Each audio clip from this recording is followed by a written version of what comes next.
wabarakatuh.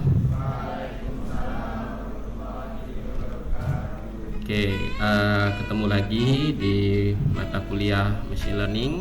Pada kesempatan kali ini kita akan melanjutkan lagi perkuliahan kita. Kali ini kita akan membahas konsep dari klasifikasi, ya. Pekan lalu kita sudah membahas konsep regresi beserta implementasinya. Nah, untuk kali ini kita akan membahas mengenai konsep klasifikasi. Mungkin untuk yang implementasinya pekan depan, ya. Jadi untuk hari ini kita sampai ke teori saja. Oke, nah materi ini saya ambil langsung dari bukunya Aurelian Cron, ya, dari judul Hands on Machine Learning with Scikit-Learn, Keras and TensorFlow.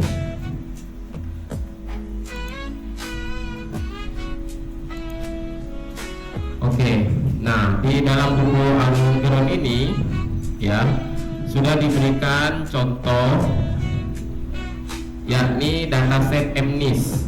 Ya, dataset MNIST ini adalah dataset yang isinya handwritten alias tulisan tangan yang angka, gitu ya, yang dibuat oleh anak SMA dan pekerja yang berada di US, ya, Census Bureau. Jadi sensus kependudukan, jadi datanya dari situ.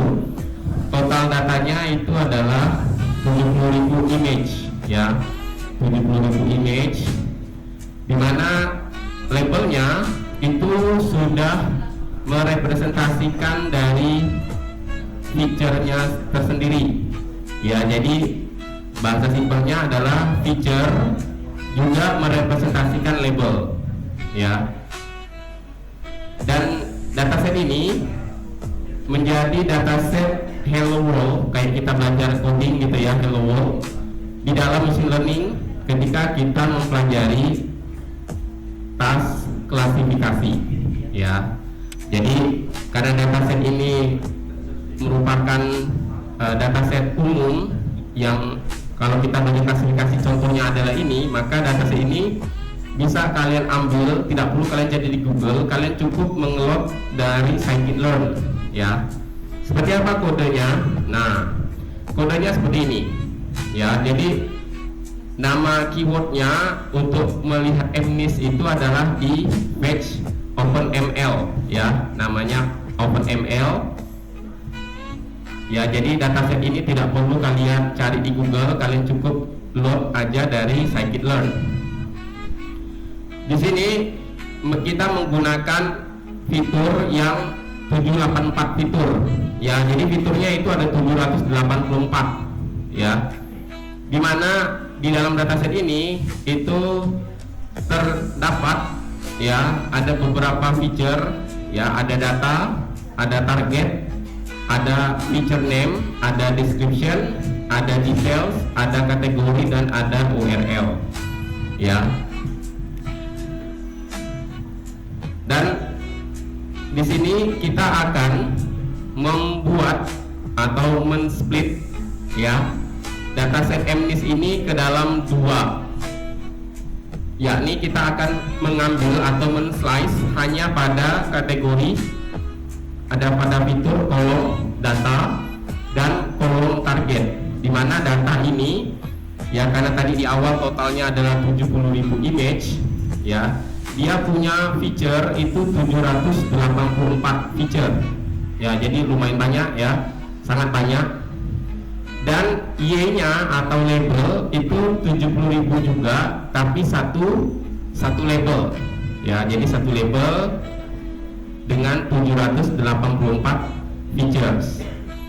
Nah, kalau kalian lihat secara detail, image-nya ini memiliki pixel 28 kali 28. Jadi sangat kecil sekali, ya. 28 kali 28 itu kecil. Mungkin mau pakai loop, ya, baru bisa melihatnya. Nah, ini kita ingin melihat, ya, contoh seperti apa salah satu isi dari dataset MNIST. Di sini kita menggunakan plotting atau library matplotlib, ya. Di sini kita akan men-slice atau melihat satu saja data, yaitu pada indeks ke 0, bukan data ke 0 tapi indeks ke 0 ya, dan kita reset, kita cari dengan ukuran 28 kali 28. Nah, karena ini adalah random, maka yang terdapat ini adalah kira-kira ini angka berapa? 5 ya. Nah, benar, ini angka 5. Mungkin kalian mikir ya, kok 5 kayak angka 3 gitu ya. Tapi memang seperti itu, karena di 70.000 orang belum tentu nulis 5-nya dengan baik. Ada yang 5-nya kayak gini ya, kayak orang baru belajar. Tapi memang ada ya, kalau ditanya ada. Dan di beberapa kita menulis angka kadang agak susah dibedakan ya. Contoh angka 3 dengan angka berapa ya, ataupun yang paling gampang, paling susah itu adalah angka 2 ya. 2 juga agak susah dengan angka 8 ya. 9 itu sebenarnya hanya beda posisi dengan angka 6 ya. Satunya di atas, satunya di bawah bulatan ininya. Nah, dan ini adalah contoh ya beberapa data dari MNIST yang bisa kita ambil. Nah, jadi terlihat ukuran 28 kali 28 piksel ini seperti ini ya. Jadi angka ini satu angka ini itu angka 4, tapi ini ukurannya 28 kali 28. Nah, tugas kita adalah mengklasifikasi ya. Jikalau diberikan inputan atau data untuk gambar ini, kira-kira ini dia menebaknya angka berapa. Nah, tapi kalau di dalam klasifikasi ini kita akan belajar yang namanya binary ya. Jadi binary classification alias mengklasifikasikan hanya dengan 2 kategori. Kategorinya adalah kalau dalam bukunya si Geron itu dia mengklasifikasikan angka 5 dengan bukan angka 5.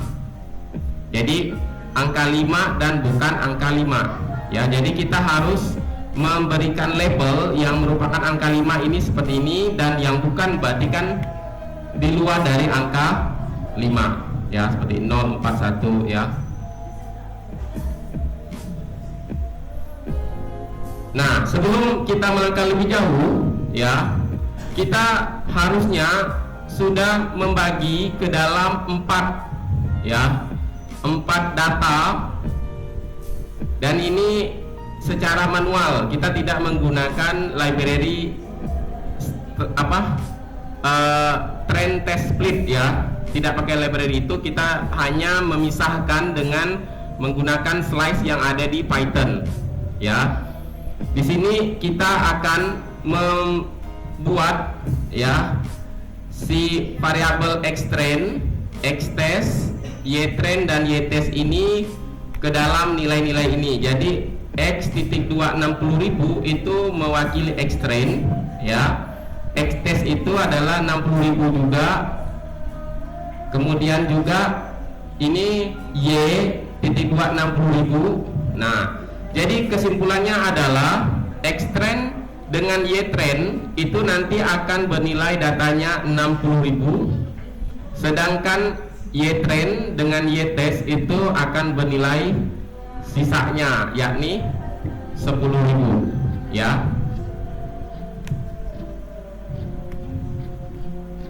Nah, tugas kita ini, kita ingin mengklasifikasikan ya, ytrain itu kita buatkan dalam variabel ytrain juga ya.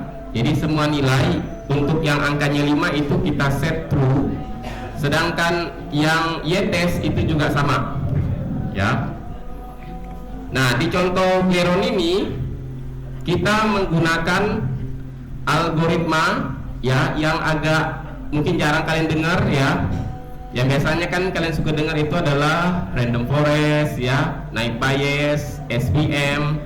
Nah, kali ini kalau di Geron penyampaian di bukunya itu dia menggunakan SGD ya, stochastic gradient descent ya. Dan SGD ini adalah salah satu classifier yang bisa kalian dapatkan dengan gunakan library scikit-learn.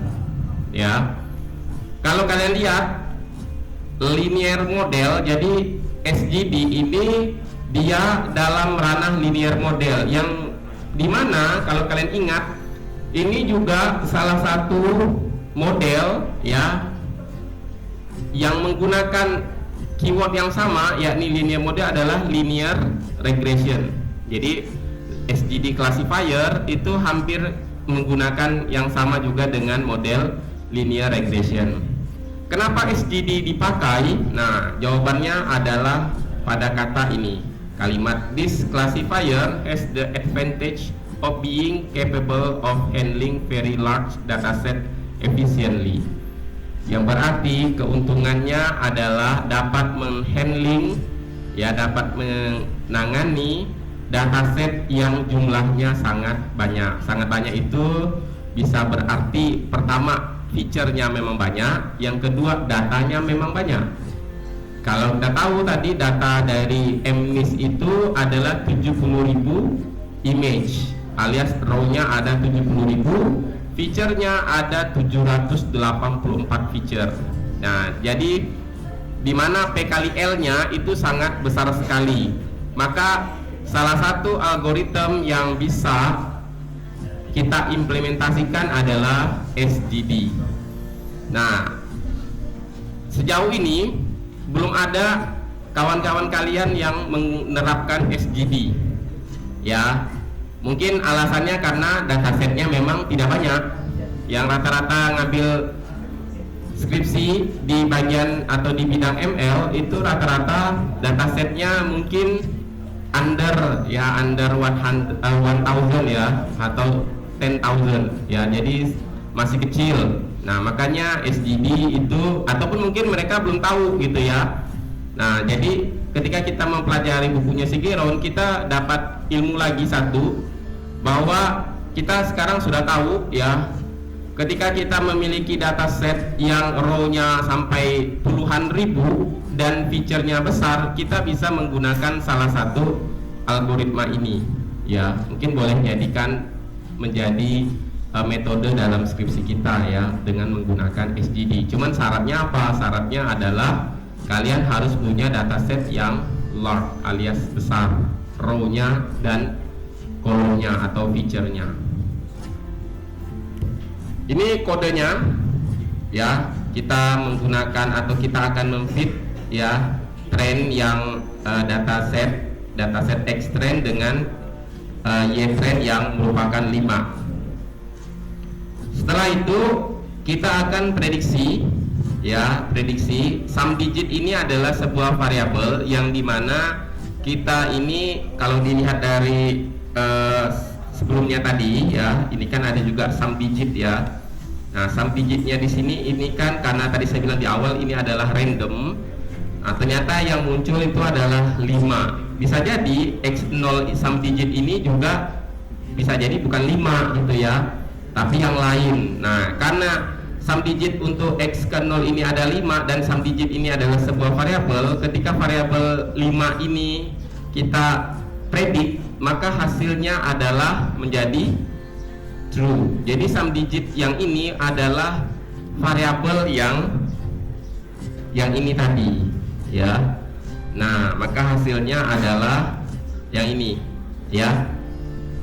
Jadi variabel sum digit yang menjadi predik setelah model SGD terbentuk ini adalah X sama X indeks ke 0, yang merujuk indeks ke 0 itu adalah yang ini, yakni angka 5. Karena angka 5, maka jawaban prediknya adalah true gitu ya.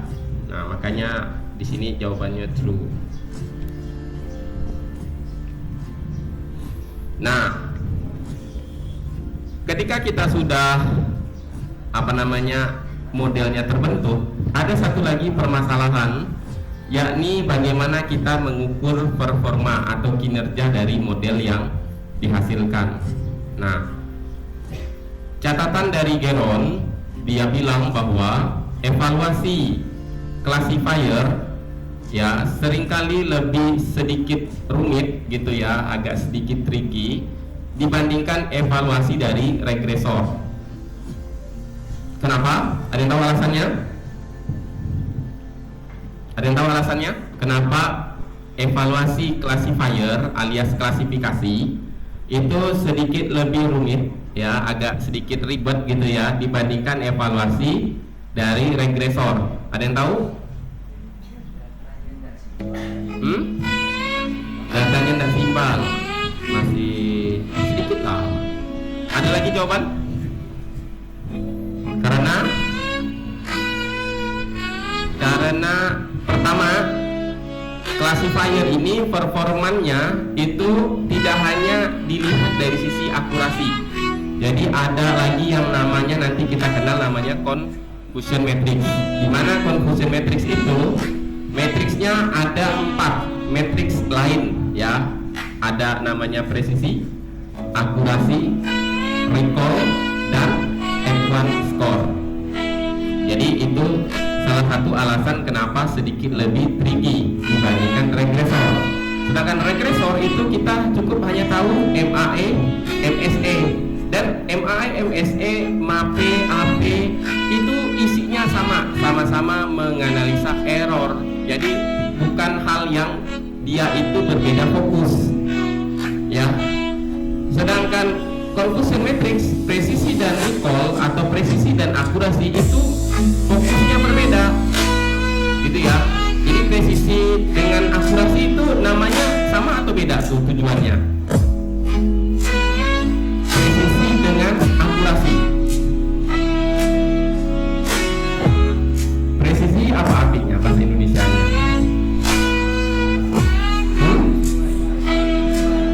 Sesuai ya? Tak balik. Presisi dengan akurasi.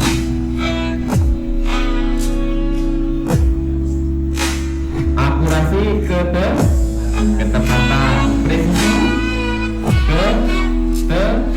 ketelitian, ya. Jadi ketelitian itu namanya akurasi, presisi, ketepatan itu namanya akurasi.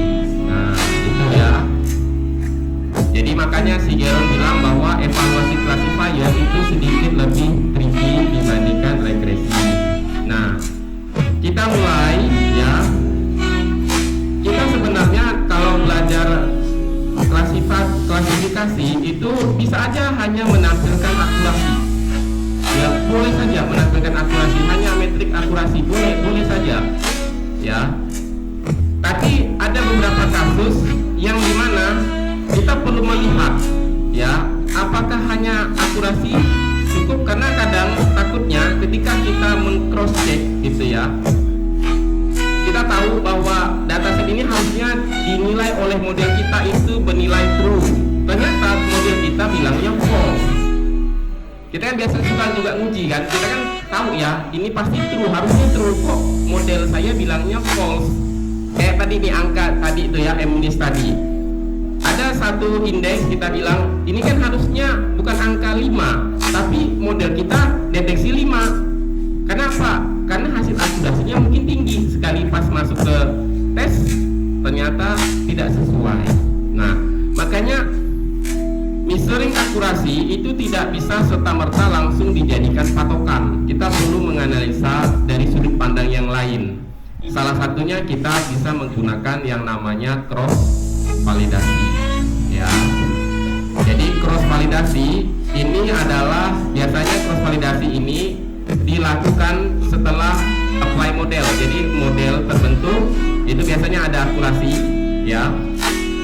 Kemudian untuk mengecek performanya dari akurasi itu atau evaluasi, ya, performa model itu kita bisa menggunakan cross validasi. Jadi simpelnya adalah model terbentuk, model kita akan mau lihat akurasinya berapa.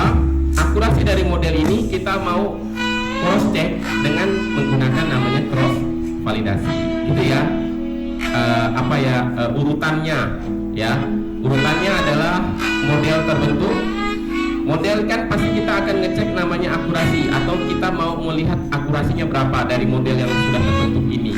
Nah, model yang sudah terbentuk ini kita mau memastikan agar model ini memang bisa kita turunkan atau kita coba di test set alias data uji. Nah, sebelum masuk ke data uji, kita bisa mengecek atau meng-cross check itu dengan menggunakan cross validasi. Nah, tujuannya apa? Ini salah satu cara atau upaya untuk mencegah overfit. Ya, salah satu cara untuk mencegah overfit dan memastikan generalisasi itu lebih baik pada data yang belum pernah dimuat. Itu tujuannya.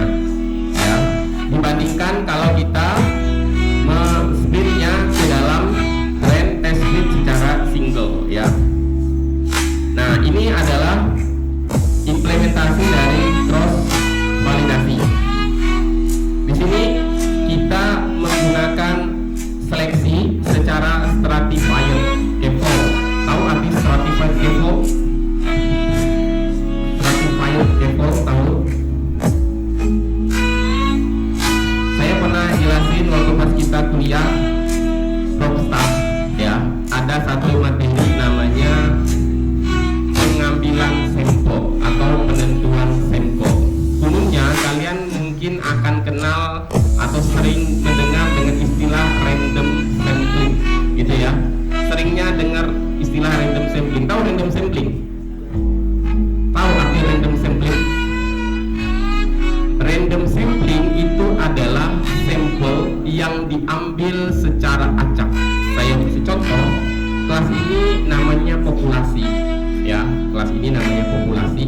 Saya ingin mengambil 10 orang mahasiswa secara random sampling. Saya akan pilih.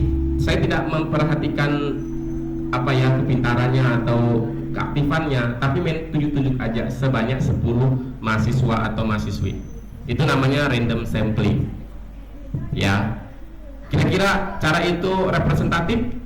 Terkadang bisa, tapi lebih banyak tidak. Kenapa? Karena belum tentu dia merepresentasikan rekomendasi. Ya, kadang kalau kita milih secara sepihak kayak gini, secara cepat, itu di otak kita tuh pasti memilihnya mahasiswa yang mudah untuk diajak, ya kan? Benar nggak? Nah, karena mudah kan otomatis kita tetap ada nilai subjektifnya, pasti ada nilai subjektifnya, ya. Sedangkan kalau kita menggunakan metode sampel yang lain, salah satunya adalah stratified sampling. Stratified sampling tahu? Stratified sampling itu adalah metode sampel yang menggunakan strata. Saya kasih contoh, di ruang kelas ini stratanya saya bagi dalam jenis kelamin, ada laki-laki, ada perempuan. Di mana di sini jenis kelamin laki-laki kayaknya saya lihat lebih banyak daripada perempuan, anggap aja 60-40. Maka otomatis kalau saya butuh 10 orang dengan persentase atau proporsi 60-40, maka dipastikan sampel untuk yang jenis kelamin laki-laki pasti lebih banyak. Bisa jadi misalkan 6:4. Jadi 4 itu di perempuan, 6-nya di laki-laki. Itu namanya stratified. Stratified itu dia punya nilai plus, itu adalah sedikit representatif, ya. Kenapa? Karena dia didasarkan ada perwakilan setiap strata. Makanya kalau untuk melihat dia ini representatif atau tidak, itu bisa kita menggunakan namanya stratified, ya, sampling. Dan di dalam scikit-learn itu ada pilihan. Defaultnya memang random sampling, defaultnya random sampling, tapi kita bisa pilih stratified, ya. Nah, sekarang kita akan melakukan namanya cross validasi. Di sini cross validasinya kita menggunakan splitnya ada 3, jadi 3 CV, ya, CV-nya ada 3, ya. Cross validasinya ada 3. Karena ada 3, maka otomatis hasil akhirnya juga ada 3. Kalian bisa lihat ya, hasil akhir dari CV yang dihasilkan oleh SGD tadi itu dia memiliki akurasi seperti ini, ya, hampir semua di atas 90%, ya. Nah, hampir semua di atas 90%, ya. Dan ini pastinya dibilang bagus, ya. Bagus, ya. Artinya kalau 90% ini ada ada 10% kemungkinan salah memprediksi dia bukan kelas yang nilainya 5 atau bukan. Namun terkadang ya, tadi akurasi ini tidak sepenuhnya baik gitu ya. Kita perlu mengecek. Makanya kita coba. Terkadang kalau akurasinya itu bagus, biasanya ketika turun ke testing itu dia drop ya. Misalkan ada 100 kali percobaan, bisa jadi tidak 10%, bisa jadi lebih dari itu ya, misalkan 20% salah memprediksi.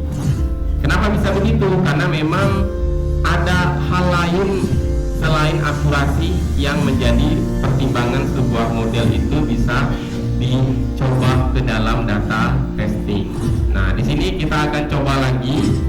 Kita akan memberikan sebuah nilai atau threshold, sebuah batas ya. Kita kasih namanya base estimator, di mana nanti kita akan melihat ya. Nah, setelah kita menggunakan base estimator dan kita men-testing akurasi, maka ternyata hasilnya tidak setinggi sebelumnya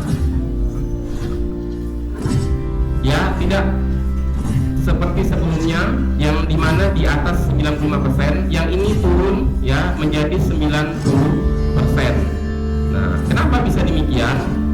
Ya, kalau dalam teori bilang, makanya akurasi secara umum itu tidak disarankan atau tidak dipilih ya sebagai pengukuran performa untuk classifier ya, khususnya ketika kamu ya bertemu atau sedang membuat atau sedang memiliki dataset yang skew. Masih ingat ya skew?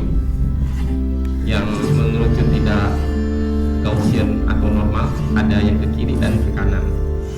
Nah, dan kalian tahu bahwa ya sebagian besar dataset itu kebanyakan skew ya dibandingkan Gaussian distribution. Nah, sebagian besar itu skew, entah skewnya ke kiri atau ke kanan. Yang kita bahas kemarin ya, yang positif dan negatif, dimana untuk mengetahui positif dan negatif itu dilihat mean, median, dan modusnya ya. Makanya di sini, tapi kalian tahu gak sih sebenarnya skew ini kemungkinan besar datasetnya itu pasti ya itu adalah imbalance. Tahu nggak arti imbalance? Tahu artinya? Imbalance dataset tahu? Tahu nggak yang dikatakan imbalance dataset? Nggak tahu? Saya kasih tahu kalau nggak tahu ya. Jadi kalau kan di buku kemarin itu kan ada itu ya, di materi regresi kan kemarin kita mau lihat labelnya ya. Biasa label itu kan kita akan nampak itu, katakan ini adalah 2 kelas gitu ya. Ini saya kasih sebuah dataset simple aja ya. Ini label, ini fiturnya ada 3 gitu ya. Ini nama, ini JK ya, ini katakan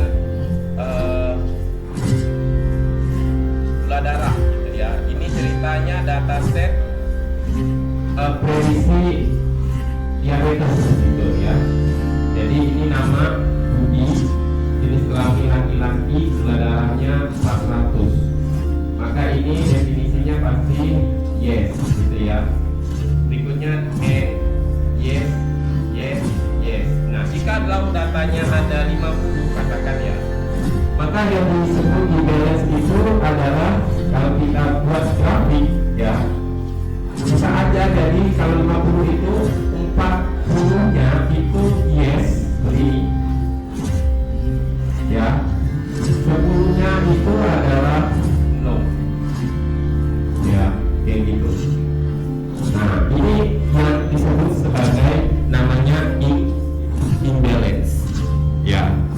Penting bagi kalian ketika mengetahui dataset itu untuk melihat ini, apakah data dataset kita yang 70.000 tadi, atau yang saya kasih contoh untuk laporan praktikum kalian tadi, itu dia imbalance atau tidak, ya. Karena kalau imbalance itu ada baiknya kalian harus membuat dia balance. Ada tahu caranya membuat dia jadi balance?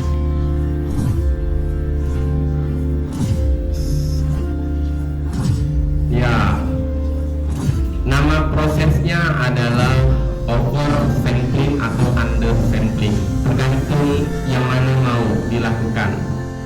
Ya, prosesnya namanya, bisa tekniknya banyak, ada yang paling umum itu pakai smoother, ya. Nah, tapi secara kategori itu namanya undersampling atau oversampling.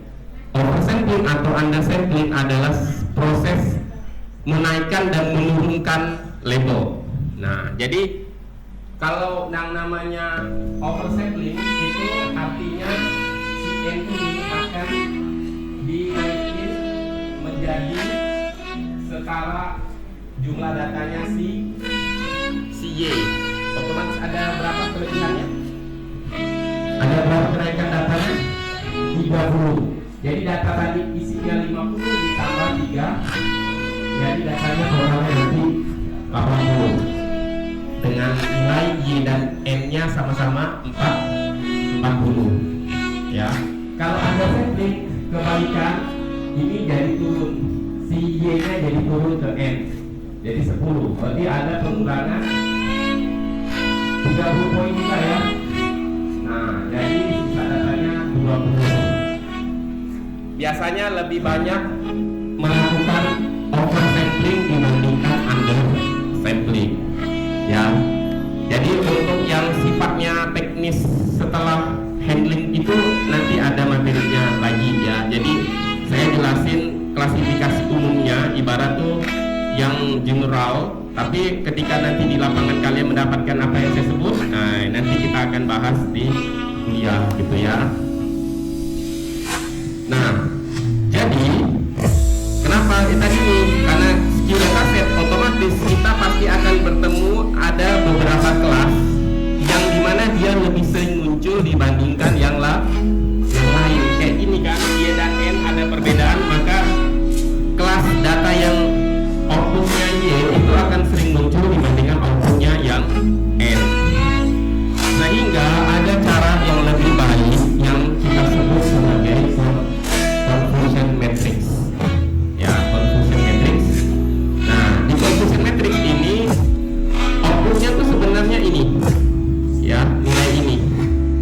Nah, kalau kalian kan lebih sering nilainya kan dia gambarnya dan gambar, ya, tapi intinya sama aja sih, ya. Itu kan hanya dibuat matplotlib, jadi makanya bentuknya begini. Tapi sejatinya seperti inilah nilainya, ya. Nah, apa itu confusion matrix?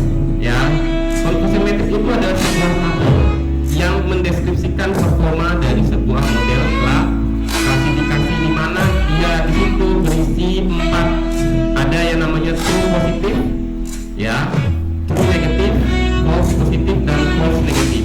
Nah, jujur kalau kalian ngambil tugas akhir terkait dengan klasifikasi, kalian benar-benar harus hatam mengenai istilah true positif, true negatif, dan jadi tidak hanya sekedar nama arti true positif, jadi positif yang benar. Maksudnya gimana contohnya, ya. Nah, contoh true positif adalah predicted itu adalah atau aktualnya mereka memang punya penyakit, predicted memang punya penyakit. Nah, kayak gitu, ya. Predicted negatif tetapi tidak memiliki penyakit. Nah, ini namanya true negatif, ya. Bisa bedain, ya. Kalau atas itu diprediksi positif dan memang positif dan memang punya penyakit, makanya true positif. Kalau true negatif diprediksi negatif tetapi nyatanya itu tidak punya negatif, tidak sehat, ya. Apa maksudnya negatif? Tidak sakit, ya, dan mereka juga tidak punya sakit, artinya sama-sama negatif hasilnya, itu namanya true negatif. Nah, false positif itu diprediksi positif, ya, dan mereka itu sejatinya memang tidak memiliki penyakit, ya. Positif itu positif penyakit tetapi tapi sebenarnya tidak punya sakit. Ya, false negatif diprediksi negatif, sejatinya memang mereka punya penyakit. Ya, nah sehingga bentuknya seperti ini. Ya, TB, FP, FE, PE. Ya, ini harus hafal bagi yang ngambil machine learning ya. Nah, kemudian ini ada contoh precision and recall di dalam retrieval, text retrieval atau sistem temu kembali ya untuk yang teks. Ini ada istilah namanya precision dan recall. Nah, precision dan recall ini adalah hal umum ketika kita mengambil permasalahan teks ya, text retrieval. Nah, di sini sama ya, TP sama-sama relevan dan retrieve, FP itu non relevan dan retrieve, not retrieve tapi relevan dan non retrieve serta non relevan.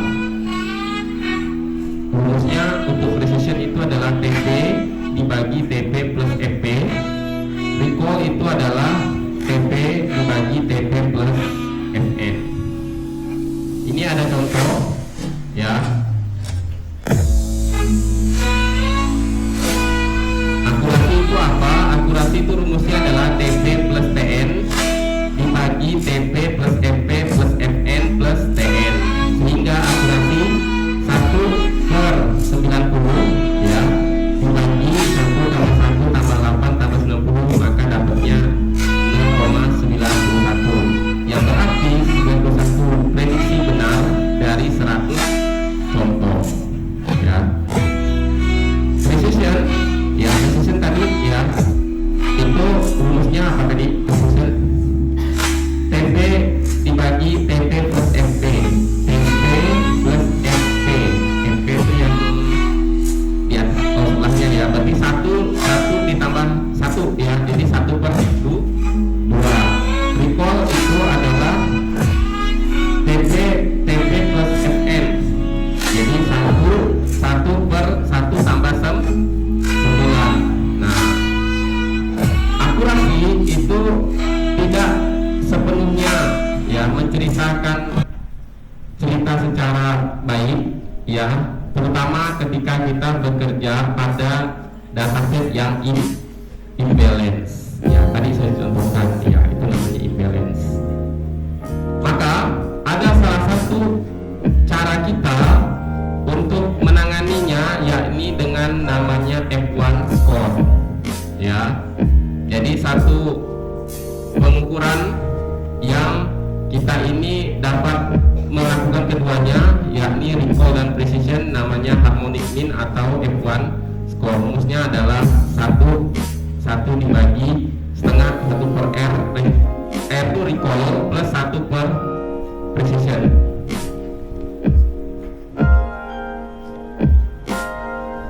Nah, dan yang terakhir itu ada yang namanya ROC curve ya. Nah, ini ROC curve itu, nah dari 3 yang sering kalian lihat itu yang biasanya akan muncul tuh yang seperti ini. Tapi kalau kalian mendapatkan seperti ini, maka ini adalah situasi yang terburuk. Idealnya memang begini, tapi ini kan idealnya mendekati 1 ya, mendekati 1. Nah, ini adalah perbandingan ya, curve yang baik. Nah, yang ungu itu adalah graph model nih. Jadi siapa yang mendekati ke angka 1 itu lebih baik. Yang merah itu good model, yang hijau itu adalah bad model ya.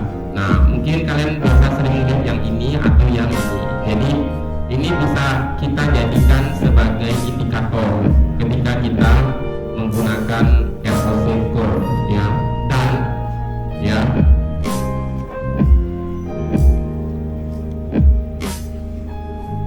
dan ini adalah terakhir permasalahannya ada namanya precision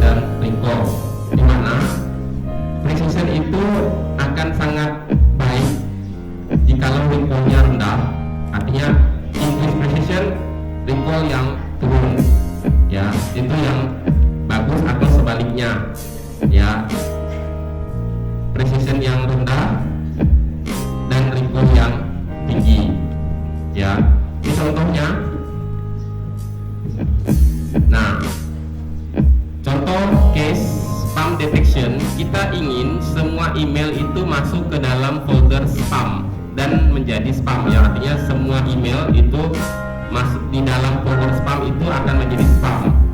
Kita tidak ingin email yang penting juga berakhir di sana. Nah, jadi trade off-nya adalah beberapa spam email mungkin ada yang melalui inbox. Pernah lihat Gmail ya? Pernah kan Gmail itu mungkin ada beberapa spam email itu masuk ke inbox kita, ya. Nah, itu namanya low recall, ya. Sedangkan itu precision-nya yang tinggi tapi low recall. Jadi memang harusnya begitu, ya. Kemudian untuk yang contoh berikutnya adalah recall yang tinggi tapi presisi yang rendah, yaitu contohnya adalah deteksi kanker. Nah, kita ingin semua pasien kanker terdeteksi. Kita tidak ingin ada yang salah, ya, atau yang salah deteksi ya terhadap pasien yang sakit.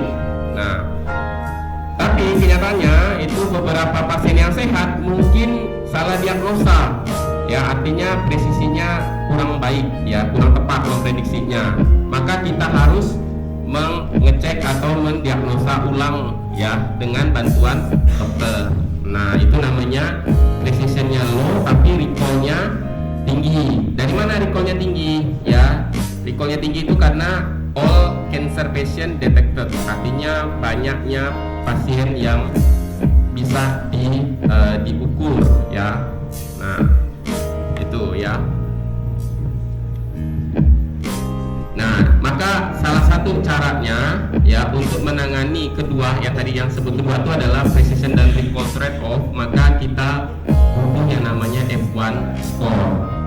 Dan F1 score ini itu adanya di confusion matrix. Jadi ketika kalian paham confusion matrix itu setidaknya kalian juga paham 4 matrix lainnya, yaitu akurasi, presisi, recall, dan F1 score.